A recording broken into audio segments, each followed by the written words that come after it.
अस्सलामुअलैकुम नाज़रीन कराम, नई वीडियो में आपको खुश आमदीद कहते हैं। अभी कुछ देर में सुप्रीम कोर्ट ऑफ पाकिस्तान में काजी फ़ाइज़ ईसा प्रैक्टिस एंड प्रोसीजर बिल पर फुल कोर्ट पहली समाअत करने जा रहे हैं। हो सकता है जब आप वीडियो देखें वो समाअत शुरू हो चुकी हो। बड़ी तब्दीलियां पहले दिन ही हो गई हैं। मैं आपको एक ऐसी चीज़ बताने जा रहा हूं जिससे मुझे कम अज़ कम ज़ाती तौर पर बड़ी हैरानगी हुई है। काजी फ़ाइज़ ईसा ने जिन 3 लोगों की तकर्री अपने पहले दिन की है, उसमें से एक शख्सियत को देख के कम अज़ कम मैं ज़ाती तौर पर बहुत हैरान हूँ। मैं आपको उसकी वजह बताता हूँ, बल्कि सबूत दिखाता हूँ।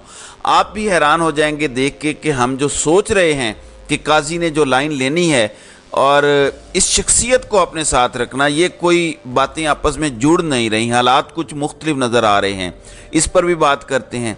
जबकि दूसरी जानिब शेख रशीद को भी अगवा कर लिया गया है। जिन्होंने अगवा किया उस पर भी बात करेंगे। ये उस दिन हुआ जिस दिन काजी फ़ाइज़ ईसा ने हलफ उठाया। अब सबको पता है कि काजी फ़ाइज़ ईसा का मिसिंग पर्सनस के हवाले से क्या स्टांस है, एजेंसीज़ की बेजा मुदाखलत के हवाले से क्या स्टांस है। तो क्या ये उनको मैसेज दिया गया है या ये कौम को मैसेज दिया गया है कि जो मर्ज़ी आ जाए, कोई बचा नहीं सकता तुम्हें हमसे। ये बहुत ही सिग्निफिकेंट है कि शेख रशीद को भी कल अगवा कर लिया गया है। जाहिर है डिमांड एक ही है कि आप भी प्रेस कॉन्फ्रेंस कर दें और बिल्कुल इमरान खान का इत्तेहादी होने से इनकार कर दें। हालांकि शेख रशीद की अपनी जमात है, वो कोई पाकिस्तान तहरीक इंसाफ के तो है नहीं कि वो प्रेस कॉन्फ्रेंस करें फिर कहें कि मैं इमरान खान को छोड़ रहा हूँ। तो उनको क्यों गिरफ्तार किया गया है? उनके वकला ये कहते हैं कि तमाम केसेस में शेख रशीद की ज़मानत है। कोई एक केस भी उन पर ऐसा नहीं है, कम अज़ कम कोई खुफिया अगर ना हो, जो सामने केसेस हैं कोई एक भी ऐसा नहीं है जिसमें उनको ज़मानत दरकार हो। सब में उनकी ज़मानत हुई है। तो फिर किस लिए अगवा किया गया है? मैसेज भी है और जाहिर है कि अगले प्लान का हिस्सा भी है। नाज़रीन कराम, इसके साथ साथ आज इमरान खान की ज़मानत का केस भी लगा हुआ है। लगा हुआ किसके पास है? जस्टिस आमिर फारूक के पास। और जैसे मैं बार बार दोहराता हूं कि बंजर ज़मीन से गल्ला निकल सकता है, बंजर ज़मीन आपको फल दे सकती है, लेकिन जस्टिस आमिर फारूक की अदालत से आपको इंसाफ नहीं मिल सकता। सुप्रीम कोर्ट में 2 जजेस की आसामियाँ इस वक्त खाली हैं। मेरी हाथ जोड़ के ये मिन्नत है काजी फ़ाइज़ ईसा से कि आमिर फारूक को इनकी खिदमात के एवज़ सुप्रीम कोर्ट ऑफ पाकिस्तान का जज बना दें। खुदा के लिए कौम आपकी एहसानमंद होगी। आप और कुछ ना करें इस 1 साल में, तो आमिर फारूक को अगर आप इस्लामाबाद हाई कोर्ट से सुप्रीम कोर्ट ले जाएं, उनका भी भला हो जाएगा, कौम का भी भला हो जाएगा। वरना जिस तरह की सूरत हाल है, ये कौम इंसाफ को तरस जाएगी और अभी तक तरस रही है। और जो तबाही आई है वो आप देख लें कि जब शहबाज गिल को गिरफ्तार करके मारा गया, टॉर्चर किया गया, तो ये वो पहला मामला था। इनके आने का पहला हफ्ता था इस्लामाबाद हाई कोर्ट में जब ये सारा कुछ हुआ। और आपने देखा कि न किसी निचली अदालत ने रियायत दी और ना इस्लामाबाद हाई कोर्ट से कोई रियायत दी। कितना टाइम लगा, उस पर तशद्दुद किया गया, उसको भूखा रखा गया, जबड़ा तोड़ दिया गया, नंगा करके मारा गया, करंट लगाया गया, लेकिन ये जनाब बैठे रहे अपनी अदालत में। तो बेहतर ये है कि ये सुप्रीम कोर्ट चले जाएं और अपनी मुद्दत पूरी करके 2031 में या जब भी इन्होंने रिटायर होना है, ये रिटायर हो जाएं।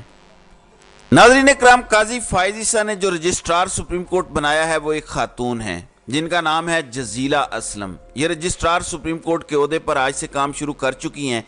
एक जज बैठा होगा रजिस्ट्रार की जगह, तो जिस तरह रजिस्ट्रार का काम होता है कि दरख्वास्त वसूल करना, देखना, इसमें एतराज़ वाली बात तो कोई नहीं है। कोई है तो उसको कई दफ़ा वापस भेज दिया जाता है, एतराज़ दूर करने का कहा जाता है, कई दफ़ा बिल्कुल ही वापस कर दी जाती है दरख्वास्त। तो अगर एक ब्यूरोक्रेट की जगह जज बैठा होगा तो वो शायद बेहतर फैसला कर सकेगा। लेकिन पाकिस्तान में फैसले ओहदों पर बैठे लोग नहीं करते, बल्कि उनका रिजॉर्व करता है। अगर आप टाउट हैं, अगर आप फ्रंट मैन हैं, तो फिर आप वही करेंगे जो आपको ताकतवर हल्के कहेंगे। लेकिन अगर आप स्टैंड लेना जानते हैं, अगर आप में तप्पड़ है, तो फिर आप कर सकेंगे वो फैसले जो आइन और कानून के हवाले से दुरुस्त होंगे। काजी फ़ाइज़ ईसा साहब ने अपना सेक्रेटरी मोहम्मद मुश्ताक अहमद को लगाया है। कानून की दुनिया में उनकी बड़ी इज्जत है। मैं उनकी एक ट्वीट पढ़ना चाहता हूं जहां से आपको उनकी सोच की समझ आ जाएगी।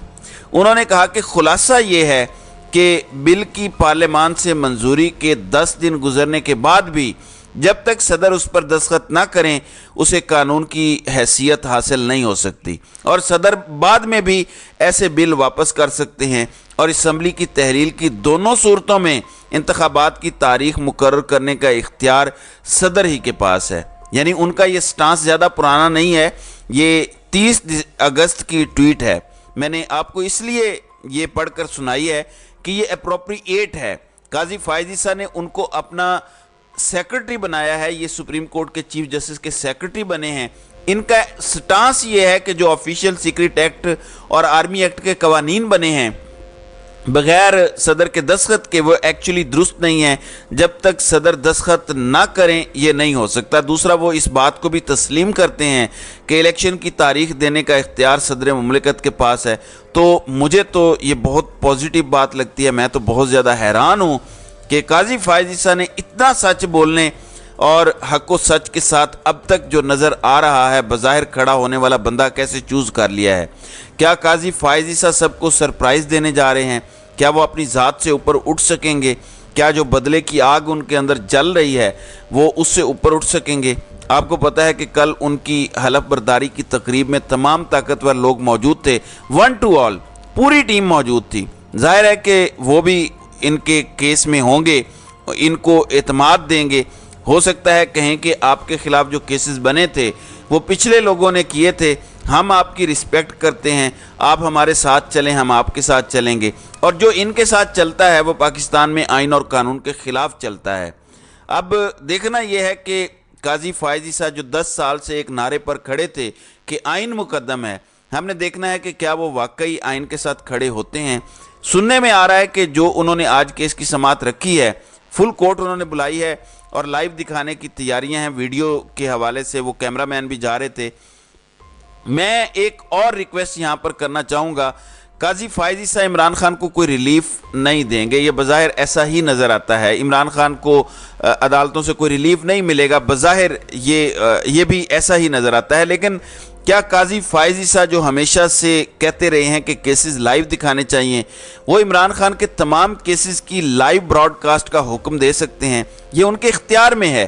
اگر عمران خان سے آپ کو نفرت بھی ہے تو آپ چاہیں گے کہ عمران خان ایکسپوز ہو جائیں، تو پوری قوم کو دیکھنے دیں کہ عدالتوں میں کیا ہو رہا ہے، عمران خان کس طرح بے نقاب ہو رہا ہے، کس طرح اس پر بڑے خطرناک کیسز ہیں، بڑے خطرناک الزامات ہیں۔ یہ قوم کو لائیو دیکھنے دیں، یہ قوم کا حق ہے کہ وہ دیکھے۔ یہ جو بند کمروں میں عدالتیں بند کر کے صحافیوں کو نکال کے کیسز چلائے جا رہے ہیں، یہیں سے پتہ چلتا ہے کہ کیس کچھ بھی نہیں ہے ان کے پاس۔ ایک بار قوم کو بھی دیکھنے دیں کہ اس قوم کے ساتھ کتنا بڑا دھوکہ اور کتنا بڑا فراڈ ہوا ہے۔ کم از کم اتنا تو کر سکتے ہیں نا۔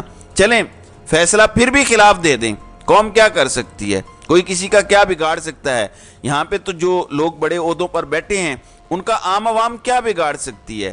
وہ بیچارے غریب لوگ ہیں، انہیں روٹی کی فکر پڑی ہوئی ہے۔ اس وقت تو 12 کروڑ لوگ خط غربت سے نیچے چلے گئے ہیں، جو عمران خان کے دور میں 6 سے 8 کروڑ تھے، وہ شاید اب 10 سے 12 کروڑ ہو گئے ہیں، کیونکہ اس قدر مہنگائی ہو گئی ہے اور اس قدر بے روزگاری بڑھ گئی ہے۔ میرا خیال ہے کہ اب آدھی ہماری آبادی خط غربت سے نیچے چلی گئی ہے۔ یہ تباہ کن صورتحال ہے، لیکن ظاہر ہے کہ فیصلہ سازوں کو کچھ سمجھ نہیں آ رہی۔ کسی کی ایکسٹینشن ہے، کسی کی نوکری ہے، کسی کا کچھ ہے، ذاتی مفادات ہیں سب کے، جس پہ پاکستان کو کمپرومائز کر دیا گیا ہے۔ حالات اگر یہ رہے تو پاکستان کے لیے بہت مشکل حالات آگے مزید بننے جا رہے ہیں۔ مزید مہنگائی، مزید لا قانونیت، مزید بے روزگاری، مزید تباہی۔ جبکہ دوسری طرف مودی کو ایک جنگ چاہیے، اور کچھ لوگ کہہ رہے ہیں کہ یہاں بھی کچھ لوگوں کو ایک ہلکی پھلکی جنگ چاہیے، کیونکہ یہاں بھی بیانیہ بنایا جا سکے اور وہاں مودی کو بھی ایک بیانیے کی ضرورت ہے۔ تو اللہ تعالیٰ پاکستان کے لوگوں کی حفاظت فرمائے اور دوبارہ کسی جنگ کا ایندھن بننے سے محفوظ رکھے، کیونکہ ہمیں ابھی ترقی کرنی ہے، ہمیں آگے بڑھنا ہے۔ اس ملک میں پہلے آئین اور قانون کو بحال کرنا ہے، باقی باتیں تو بعد میں ہوں گی۔ چرچل کا وہ فیمس جملہ یاد رکھیں، جب ہٹلر بمباری کر رہا تھا تو سوال پوچھا گیا کہ کیا بنے گا، تو اس نے کہا کیا ہماری عدالتیں انصاف کر رہی ہیں؟ اگر انصاف کر رہی ہیں تو ہم یہ جنگ جیت جائیں گے، ہمیں کوئی نہیں ہرا سکتا۔ تو پاکستان کی عدالتیں تو انصاف نہیں کر رہی، تو دعا کریں کہ اللہ تعالی ہم سب کو محفوظ رکھے، آمین۔ تو ناظرین کرام، آپ کی اس ویڈیو کے حوالے سے کیا رائے ہے؟ آپ اپنی رائے کا اظہار کامنٹ سیکشن میں ضرور کیجیے گا۔